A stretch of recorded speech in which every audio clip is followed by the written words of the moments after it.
India character दिखाएगी। Character कैसे दिखाएगी? उनको पंजाबी जबान का नया लफ्ज अड़गंजा लगाएगी। अड़गंजा जो है सर टांगों में देके ना मरोड़ के इंडिया ने ऐसे मारा है जैसे बोरी में बांध के मारते हैं। लेकिन इंडिया में और बांग्लादेश की टीम में जमीन आसमान का फर्क है।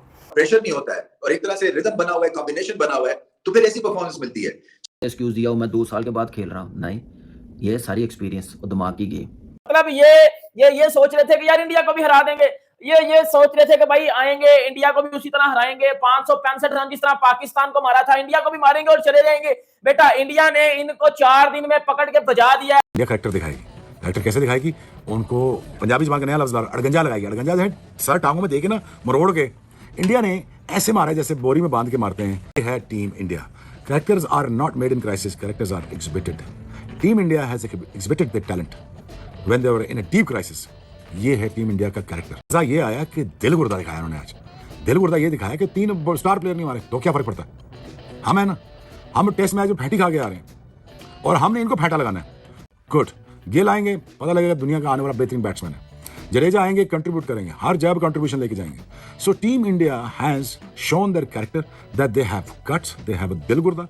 और दिल गुर्दा जिस टीम में होता है और जिनकी चाहत होती है और पानी और तमन्नाओं की तासीर एक जैसी होती है, आगे बढ़ते जाना। मेरे ख्याल में टीम इंडिया की तासीर ऐसी ही है, आगे बढ़ते जाना। क्योंकि मुझे सबसे ज़्यादा खुशी ये हुई कि यहाँ से मार खाने के बावजूद आपको गिरना चाहिए था, आप गिरे नहीं, आप उठ गए।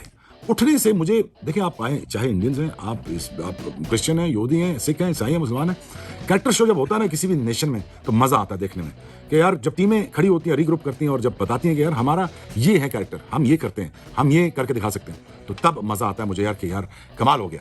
लेकिन अगेन बुमराह की परफॉर्मेंस आपने देखी। कहते हैं T20 का बॉलर है जी, छोड़े जी, वनडे का बन गया। वनडे का बॉलर है जी, छोड़े एक दफ़ा कर, टेस्ट मैच का नहीं बनता, टेस्ट मैच का बन गया। टेस्ट मैच जिता नहीं सकता जी, टेस्ट मैच भी जिता दिया। भाई देखो, आप जितना मर्जी क्रिटिसिज्म कर लो, अल्टीमेटली ऑन द फील्ड पे जाके आपको परफॉर्म करना पड़ता है, आपको दिखाना पड़ता है हम क्या चीज़ें हैं। सो आई थिंक टीम इंडिया को बहुत बहुत मुबारक हो और बहुत बहुत दिल गुर्दा दिखाया, बड़ा जिगरा दिखाया उन्होंने और बन के मारा है उन्होंने। और ये एक बात आपको माननी पड़ेगी, टीम इंडिया की बेंच स्ट्रेंथ को आपको मानना पड़ेगा कि यार बेंच स्ट्रेंथ बहुत अच्छी इनकी, कोई भी हो ना हो तो टेस्ट मैच पूरा जीतेंगे आपसे, तो जीत गए पूरा टेस्ट मैच। सो बेंच स्ट्रेंथ के ऊपर बात करें यार आप कि उनको फर्क नहीं पड़ रहा कि यार कोई है कोई नहीं है। उन्होंने कहा जी ये पूरा टेस्ट मैच हमने पकड़ लिया। क्या बोला था आपको मैंने कल कि बांग्लादेश की टीम कल आउट हो जाएगी और 200 रन भी नहीं कर सकेगी। उसकी रीज़न तो हमें पता ही है ना, उसकी रीज़न ही यही थी कि नया बॉल अगर सर्वाइव करे कोई भी टीम और पुराना बॉल जो है वो इतना ज़्यादा इफेक्टिव नहीं हो रहा था। लेकिन मैंने क्यों बोला था कि बांग्लादेश की टीम जो है वो 200 के अंदर आउट हो जाएगी? क्योंकि मुझे पता है कि ये इंडिया की जो बॉलिंग लाइनअप है वो एक तगड़ी बॉलिंग लाइनअप है, जिसकी वजह से इंडिया की टीम जो है वो वर्ल्ड टेस्ट चैंपियनशिप की रैंकिंग में पहले नंबर पे। जाहिर सी बात है, अब बांग्लादेश की टीम चौथे नंबर पे तो है, लेकिन इंडिया में और बांग्लादेश की टीम में ज़मीन आसमान का फ़र्क है। बैट्समैन ये समझा है, शादमान इस्लाम जो है वो ये समझा कि यहीं से बॉल बाहर की तरफ निकल जाएगा, लेकिन वो बाहर की तरफ नहीं रहा, वो सीधा रह गया बॉल, उसने लेफ्ट किया, बोल्ड हो गया। तो ये होती है एक समझदार बॉलर की, एक टॉप क्लास बॉलर की जो क्वालिटी होती है। उसके बाद आप देख लें, सब ने लाइन और लेंथ पे बॉलिंग की है, चाहे वो नया बॉल कर रहे थे चाहे वो पुराना बॉल कर रहे थे। किसी ने फजूल कोशिश नहीं की ऑफ स्टंप से बाहर बॉल करो, ऑफ स्टंप से ये करो, बाउंसर मारो बिला वजह के, बिल्कुल वेवर्ड बॉलिंग नहीं हुई। स्पिनर्स की मैं बात करता हूं, मैंने आपसे क्या बोला था, 10-12 ओवर में स्पिनर आ जाएगा। 8वें ओवर में अश्विन आ गया, लंबी बॉलिंग नहीं की, लेकिन 8वें ओवर में इस वजह से आया कि कप्तान ये भी चीज़ चेक करता है कि यार 8वें या 9वें या 10वें ओवर में जो भी बॉल किसी भी स्पिनर को लेके आते हैं उस टाइम सीम होती है ऊपर, तो उसने उस टाइम भी अश्विन से इस वजह से बॉलिंग करवाई होगी कि यार जरा ब्रेक भी चेक करते हैं कितना ब्रेक हो रहा है। अभी न्यू बॉल है, सीम ऊपर है, ब्रेक हो सकता है या नहीं हो सकता। इतना ज़्यादा ब्रेक नहीं हुआ, उसने फ़ौरन चेंज कर दिया। लेकिन अब ये देखो, ये होता है क्लेवर कैप्टन। आई थिंक 30 से पहले 1 ओवर रह गया था तो उसने बुमराह को दे दिया, उसने आई थिंक हसन महमूद को आउट कर दिया सकते हैं। सो और फिर वही बात है कि अगर रोल्स डिफाइंड है, क्लैरिटी है, ड्रेसिंग रूम एनवायरनमेंट में गलतियां की गुंजाइश होती है और उससे सीख के फिर आगे आप अपनी गलतियां सुधारते हैं और प्रेशर नहीं होता है और एक तरह से रिदम बना हुआ है, कॉम्बिनेशन बना हुआ है, तो फिर ऐसी परफॉर्मेंस मिलती है। 6 विकेटें गिर गई थी, आपको याद होगा भारत की पहली इनिंग्स में जल्दी से, और उसके बाद 200 रन की ऑलमोस्ट पार्टनरशिप थी अश्विन और जडेजा में, नहीं है जैसे कि पहले दिन में थी, खासतौर पे फास्ट बॉलर्स के लिए। और फिर भी जो डैमेज किया भारत ने वो फास्ट बॉलर्स के थ्रू किया। बुमराह की लाजवाब बॉलिंग है, इसी तरह से सिराज जो है, उनके पास पेस है, आकाशदीप जो है अभी नए खिलाड़ी हैं मगर टाइमली ब्लोज उन्होंने की और एक ओवरऑल कॉम्बिनेशन है। जडेजा ने 2 आके बहुत ही मास्टर स्ट्रोक खेले क्योंकि शाकिब अच्छा खेल रहे थे, उनकी विकेट ली। ऊट पटांग शॉट मारने की उसको जरूरत नहीं थी क्योंकि विकेट गिरी थी, पार्टनरशिप तोड़ी थी जडेजा ने और उसके बाद सिर्फ शाकिब को 2-4 ओवर्स डिसेंट तरह से खेलने थे और एक पार्टनरशिप और लगानी थी। बट यही बात है कि कभी अप कभी डाउन, और ये ऐसी टीम्स जो हैं इंक्लूडिंग पाकिस्तान, मैं समझता हूँ टेस्ट क्रिकेट में कुछ यही हालात हैं कि एक सेशन अच्छा और 3 खराब और उसके बाद मैच का जो प्रेशर आप बनाते हैं वो आप रिलीज कर देते हैं।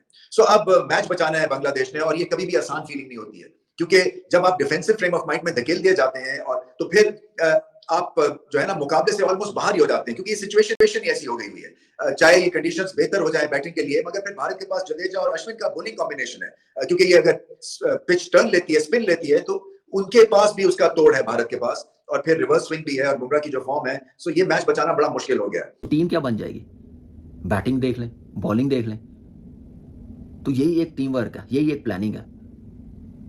तो मेरे ख्याल से बड़ी ज़बरदस्त परफॉर्मेंस दी है। एक 6 महीने के बाद लग ही नहीं रहा इंडियन टीम टेस्ट मैच खेल रही है, कोई एक्सक्यूज़ नहीं है। पंत ने तो नहीं मुझे लगा कि इस टेस्ट मैच से पहले एक्सक्यूज़ दिया हो, मैं 2 साल के बाद खेल रहा हूँ, नहीं, ये सारी एक्सपीरियंस और दिमाग की गेम, मेंटली कितने स्ट्रॉन्ग है, ये चीज़ें ख़त्म कर दी हैं कि 10 महीने या साल के बाद या 6 महीने के बाद टेस्ट मैच खेलने लगे हैं। आप देख लें, बुमराह ने भी आके 6 महीने के बाद बॉलिंग की है रेड बॉल क्रिकेट में, पंत ने 2 साल के बाद आके 100 कर दिया, गिल ने जैसे 100 किया 6 महीने के बाद खेलने लगा 100 किया। यही एक मेरे ख्याल से प्लस पॉइंट है, कामयाबी है कि परफॉर्म कैसे करना है, कैसे अपनी जगह ऐसे सिमट करनी है कि कोई बात ना कर सके। क्यों आजकल की क्रिकेट में जैसे वाइट बॉल आती है तो अपने प्लेयरों को कहते हैं रेस्ट करवा रहे हैं, नए प्लेयर्स बनाते हैं, क्योंकि उनको पता चल गया कि ये हमारा मेन प्लेयर बन गया, इसने अपनी जगह पक्की कर ली हुई है, अब इसके बगैर बड़ी टीम आएगी तो 11 नहीं बन सकते, सिर्फ परफॉर्मेंस से और कुछ नहीं, और अपने एटीट्यूड से कि मैंने बनना क्या। चीज़ें तो सब कुछ मिल जाती हैं आजकल के एथलीट को, क्रिकेटरों को, लेकिन जो नाम बनाना होता है ना, जो ज़िंदगी भर रहे, परफॉर्मेंस याद की जाए, क्या बैटिंग करता था अभी तक। क्यों इंडिया के जितने बैट्समैन हैं उनके नाम लेते हैं, ग्रेट सनी भाई, ग्रेट सचिन, क्यों MS धोनी, लक्ष्मण, गंगुली, युवराज सिंह, विराट कोहली का ले रहे हैं। तो यही वजह, ये सोचना चाहिए जो आजकल के बैट्समैन हैं, स्पेशली गिल, क्योंकि ये उस लाइन का प्लेयर बनेगा। और आजकल के जो प्लेयर 4-5 हैं उनके मुकाबले पे जाना है, उनके करीब पहुंचना है। Smith, Virat Kohli, Kane Williamson, Babar जैसे है, रोहित है, इन्होंने दुनिया को दीवाना बनाया। तो ये उस टाइप का अपने आप को समझे। आज तो मतलब सुबह सुबह ही उठ के पकड़ के बजा दिया बांग्लादेश को। मतलब हम सबको पता तो था कि ये टेस्ट मैच इंडिया ने जीतना है। ये जो बांग्लादेशियों ने मेरे घंटे के जो पाकिस्तान को घर में पेल के आए थे ना, मतलब ये सोच रहे थे कि यार इंडिया को भी हरा देंगे। ये सोच रहे थे कि भाई आएंगे, इंडिया को भी उसी तरह हराएंगे, 565 रन जिस तरह पाकिस्तान को मारा था, इंडिया को भी मारेंगे और चले जाएंगे। बेटा इंडिया ने इनको 4 दिन में पकड़ के बजा दिया है। पहली इनिंग में 149 पे, दूसरी इनिंग में भी 200-250 पे लुढ़का दिया इनको ये बता दिया है कि भाई पाकिस्तान को जो दिल्ला कर लो, पाकिस्तान के साथ जो दिल्ला कर लो, असल क्रिकेट खेलनी है तो हमारे आगे आगे खेलो, असल डोमिनेट करना है तो हमारे आगे आगे खेलो, हमारे आगे आगे करो। बेटा आगे तो नहीं किया, लेकिन इंडिया ने कर दिया और ऐसा किया कि भाई इनके अब्बे भी याद रखेंगे। वो शांतु इनका कप्तान वो बांग्लादेश का कहता था ना कि भाई इंडिया को 2-0 पेलेंगे, इंडिया को घर में पेलेंगे। बेटा तू कौन सी इलाके से आया हुआ है, कौन से इलाके से आया हुआ है? ऑस्ट्रेलिया वाले बड़ी बड़ी बातें करके जा चुके हुए हैं, इंग्लैंड वाले बड़ी बड़ी बातें करके जा चुके हुए हैं, उन्होंने कभी टेस्ट मैच नहीं जीता, उन्होंने कभी सीरीज नहीं जीती। तू पुत्र किस खेत की मूली है मुझे बता दे। नहीं, इंग्लैंड वाले बड़ी बातें करके गए हुए हैं और बैस बाल और बूस बाल और ये बाल और वो बाल बजा दिया था पकड़ के जायसवाल ने। तो लोग इस चैनल पर नए, चैनल को जरूर सब्सक्राइब करें। तो बात करें भाई सब, इंडिया ने बांग्लादेश को ने पहले टेस्ट मैच में बुरी तरह से हरा दिया 280 रन से। और बात करें भारत की ओर से तो भाई साहब रविचंद्र अश्विन ने भाई साहब पहले शतक जड़कर बताया और फिर बाद में 5 विकेट लेकर, फाइबर लेकर पूरी तरह से बांग्लादेश की क्रिकेट को तहस नहस कर दिया। और बात करें भाई साहब रविंद्र जडेजा ने भी इस पहले टेस्ट मैच में अच्छा योगदान दिया और जसप्रीत बुमराह ने और शुभमन गिल और ऋषभ पंत ने भी भाई साहब इसी पहले टेस्ट में ज़बरदस्त योगदान देकर भारतीय टीम को शानदार जीत दिलाई है। और पाकिस्तानी एक्स क्रिकेटर जो कि रमीश राजा भी भाई साहब भारत की जीत को लेकर तारीफ के पुल बांध रहा है, आप वीडियो में देख चुके होंगे।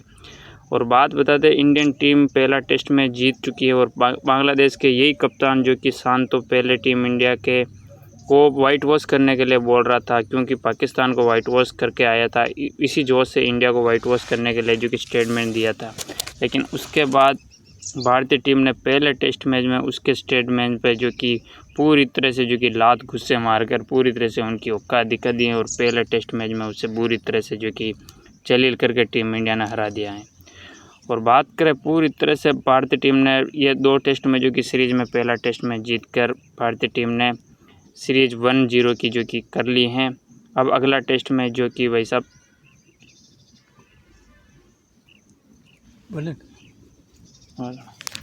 और रही बात ऋषभ पंत के बारे में, तो 2 साल पहले उनका एक्सीडेंट हुआ था, बहुत वहाँ से वापसी कर रहे हैं और एक्सीडेंट के बाद में पहला टेस्ट खेलते हुए उन्होंने शानदार शतक मारा और उसके साथ रविचंद्रन अश्विन और रविंद्र जडेजा ने 86 रनों की साझेदारी, उनकी पार्टनरशिप भी हुई थी। और रही बात आज रविचंद्रन अश्विन की बात करें तो रविचंद्रन अश्विन ने पूरी पारी में 5 विकेट लिए हैं और शानदार शतक रहे हैं, तो इसी कारण उनको प्लेयर ऑफ द मैच चुना गया है। और रोहित शर्मा की बात करें तो विराट कोहली और रोहित शर्मा के लगातार रन नहीं निकल रहे हैं। अब देखते हैं कि अगले टेस्ट में वो अपने शतक या अर्धशतक कुछ तो लगाएं, क्योंकि जहाँ तक ये दोनों जो रीढ़ की हड्डी है ये नहीं चलेंगे तब तक भारत का WTC फाइनल